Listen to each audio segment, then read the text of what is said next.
Please welcome to News Mongolian MNB World. I am Jugder Gambold.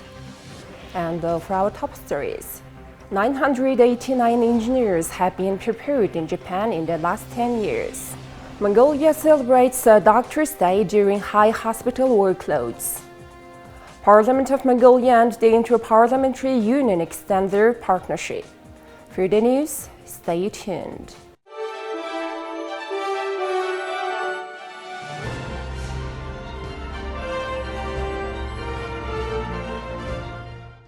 Mongolia has set an ambitious goal to bolster technical and engineering expertise, sending researchers and students to Japan for the past decade.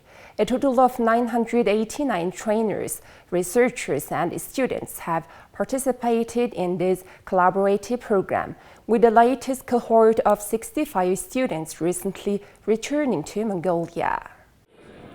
Reflecting on their children's experiences, parents expressed optimism about their contributions to the country's development.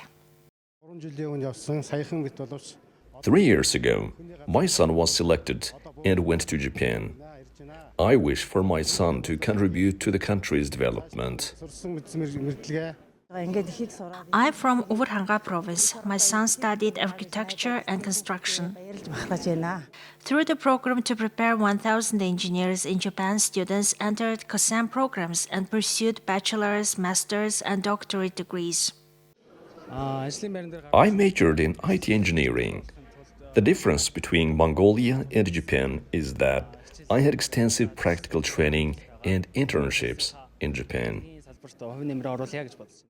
We had rigorous training regimen in Japan. The teachers were very strict and we had regular exams. I tried very hard. I hope my education will help further our country's development. I majored in construction engineering. Construction has a profound responsibility as it directly impacts living environments and the lives of countless people. It's really important job. Parents and students express satisfaction with the outcomes. Graduates equipped with a quality education are finding themselves in high demand, securing promising careers with attractive salaries and positions. This collaboration underscores Mongolia's commitment to nurturing a skilled workforce and fostering international partnerships to advance its technical and engineering capabilities. Before leaving, the students selected to study in Japan attend extensive Japanese language training in Mongolia, as all the courses will be conducted in Japanese. I'm really proud of the Mongolian students who took part in this project. Since the project's launch, 989 engineers have obtained higher education in Japan, and 917 are working in their field of study. As Mongolia commemorated National Doctor's Day on March 30th, the country reflected on the challenges faced by its medical professionals. With workloads 3 times higher than the international average, Mongolia's 14,000 general physicians carry a difficult burden. With only 38 doctors for every 10,000 people, Mongolia ranks 35th globally in terms of general physician availability. This heavy workload is attributed to the scarcity of nurses, with just 1 nurse per doctor, compared to the international average of 3 to 4 nurses per doctor. As the country acknowledges the dedication and hard work of its doctors, attention is drawn to the need for greater support and resources to alleviate the strain on the healthcare system. The ratio of doctors and nurses is currently 1:1. By implementing a favorable policy, we expect to change this ratio to 2 nurses for every doctor. Addressing the pressing need for improved healthcare services in Mongolia, experts emphasize the importance of bolstering the policy and legal environment while enhancing social protection measures. With a concerted effort to increase the number of nurses, significant strides can be made to enhance healthcare service quality and public health outcomes. In a significant move to recognize the invaluable contributions of medical workers, Mongolia announced salary increases effective April 1st. Medical workers across the board will see a 10% raise, marking a positive step toward acknowledging their dedication and hard work. In remote districts and provinces where access to healthcare services is often limited, medical workers will see salary increases ranging from 20 to 40%. Please take a look at current affairs of Mongolia. The 148th Assembly of the Inter-Parliamentary Union convened from March 23rd through 27th in Geneva, Switzerland. Deputy Chairman of the Parliament of Mongolia, met with the Secretary General of the Inter-Parliamentary Union, Martin Shangon. The two sides discussed expanding cooperation between the Parliament of Mongolia and the IPU.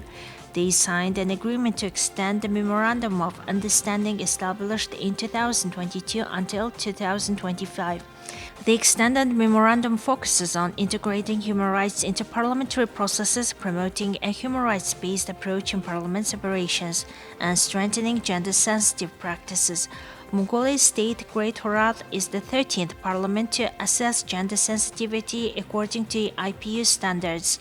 It conducted a human rights self-assessment in November 2023, a historic event observed globally.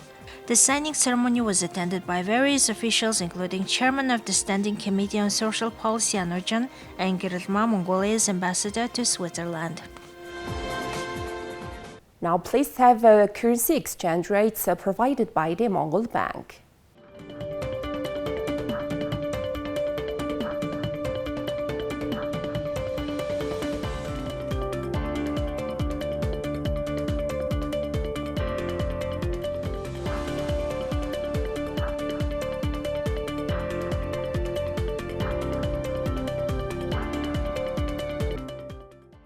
Now please have foreign news partnered with international news agencies.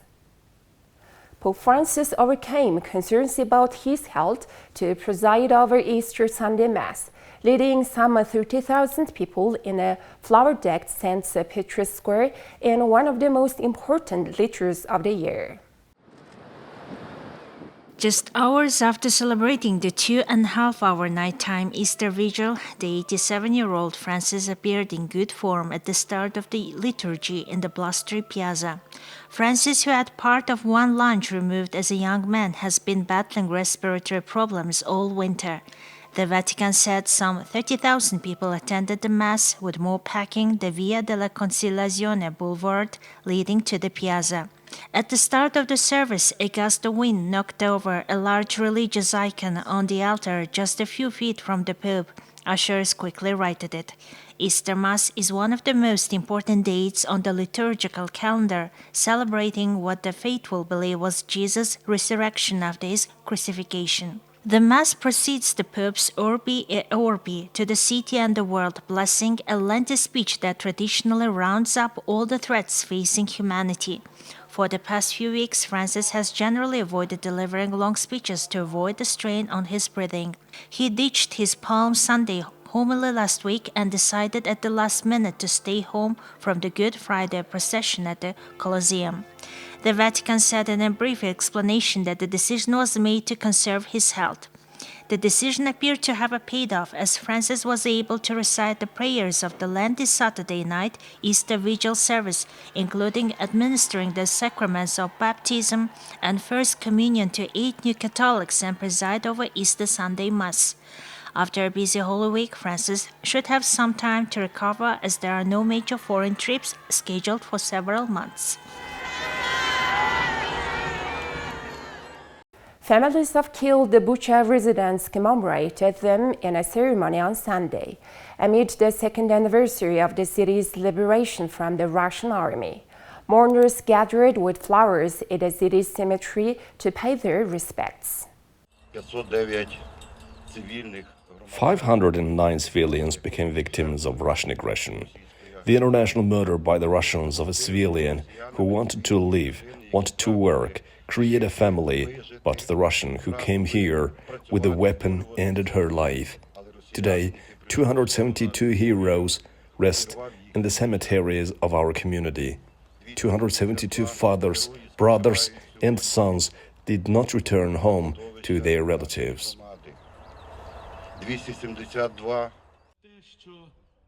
Katerina Rudenko came to the cemetery to clean the grave of her son Denis Rudenko, who was killed by Russian soldiers. Denis Rudenko decided to join the territorial defense forces from the first day of Russia's full-scale invasion. He and other volunteers were at the checkpoint in the center of Bucha when Russian troops came into the city. Defending his hometown by throwing Molotov cocktails into Russian vehicles, he was later captured and led through the streets with tied hands and subsequently executed. How many times we told him, Denis, and Dad said, and I, that war is death. But he was so motivated and patriotic that we didn't even know when he went to territorial defense. Photos of the murdered boys began to arrive. I could not believe that my son was among them. I didn't want to believe it, but unfortunately it happened. He was tortured, he was captured by Russian soldiers and tortured. His teeth knocked out, one bullet went in the thigh, the second in the stomach, and the third in the eye. President Recep Tayyip Erdogan cast his vote in Turkey's local elections on Sunday, expected to provide a barometer of his popularity as he seeks to win back control of key urban areas he lost to the opposition 5 years ago. The main battlegrounds are the country's economic hub, Istanbul, where Erdogan voted alongside his wife Emine Erdogan, and the capital, Ankara. The 70-year-old Turkish president has set his sights on wrestling back Istanbul, a city of 60 million people where he was born and raised and where he began his political career as a mayor in 1994. God willing, I think that by holding these elections, local governments will yield a beneficial result for our country and our nation. These elections will lead to the beginning of a new era in our country in these two votes that were close to each other. On the one hand, parliamentary and presidential elections. On the other hand, local government elections.